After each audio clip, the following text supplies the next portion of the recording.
Para você pensar em indicar um tratamento, seja ele minimamente invasivo ou um procedimento mais invasivo, a primeira coisa que você tem que ter em mãos é o diagnóstico. E o diagnóstico realmente é o pilar mais importante.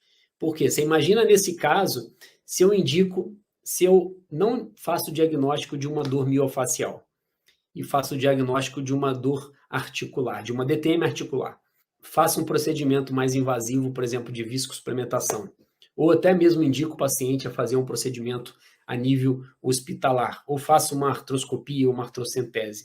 O paciente não ia melhorar, ia ter o custo, o desgaste, tá? E efeitos colaterais que acontecem, e o problema do paciente não era aquele, o problema do paciente era muscular.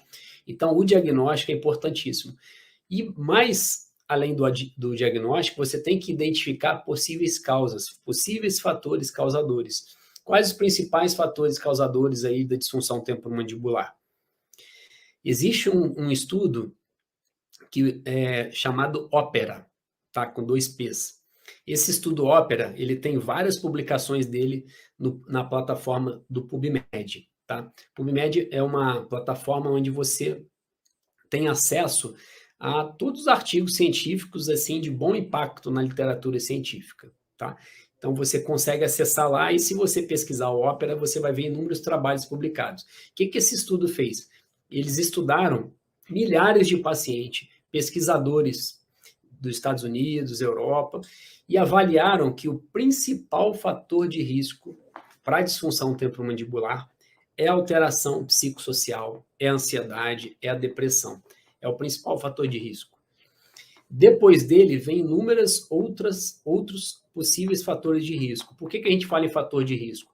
Porque a relação causa e efeito, por exemplo, todo paciente que tem algum problema psicossocial, todo paciente que é depressivo, por exemplo, ele vai ter DTM? Não. Todo paciente que aperta os dentes, ele vai ter DTM? Não. Então, essa relação causa e efeito não é bem estabelecida. Quando ela não é bem estabelecida, você muda, ao invés de você falar fatores causadores ou fatores etiológicos, a gente prefere a nomenclatura fatores de risco. Então, o fator de risco mais considerável, de acordo com esse estudo Opera, é o transtorno psicossocial, ansiedade, depressão. E por isso que durante a pandemia os casos aumentaram, tá?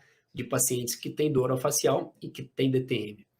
Um outro fator de risco extremamente considerável é o bruxismo em vigília e o bruxismo do sono. Então, são outra situação. Paciente que tem onicofagia, paciente que tem hábitos com a mandíbula de morder lábio, morder caneta, lápis, morder a bochecha. Tudo isso são considerados fatores de risco para o surgimento das disfunções temporomandibulares. Quando você começa a organizar esse raciocínio clínico e começa a buscar, identificar possíveis agentes causadores, essa paciente hoje, só para vocês terem uma ideia, quem está me acompanhando desde o início está conseguindo entender sobre esse relato dessa paciente que eu falei, para vocês conseguirem entender sobre essa paciente que chegou com queixa de dor no ouvido, em que nós avaliamos e vimos que a dor, na verdade, era uma dor miofacial, era uma dor muscular na região de masseter, em que quando você fazia a palpação do masseter, a dor era referida para dentro do ouvido do paciente. Então, essa paciente que chegou com essa sintomatologia, a gente começou a investigar possíveis fatores causadores. E nessa investigação, a paciente soltou, eu tenho uma mania de ficar mordendo o lábio. E eu fico fazendo isso durante o dia inteiro. E só que ela já faz isso há meses, há anos. E agora ela está com uma crise de dor miofacial.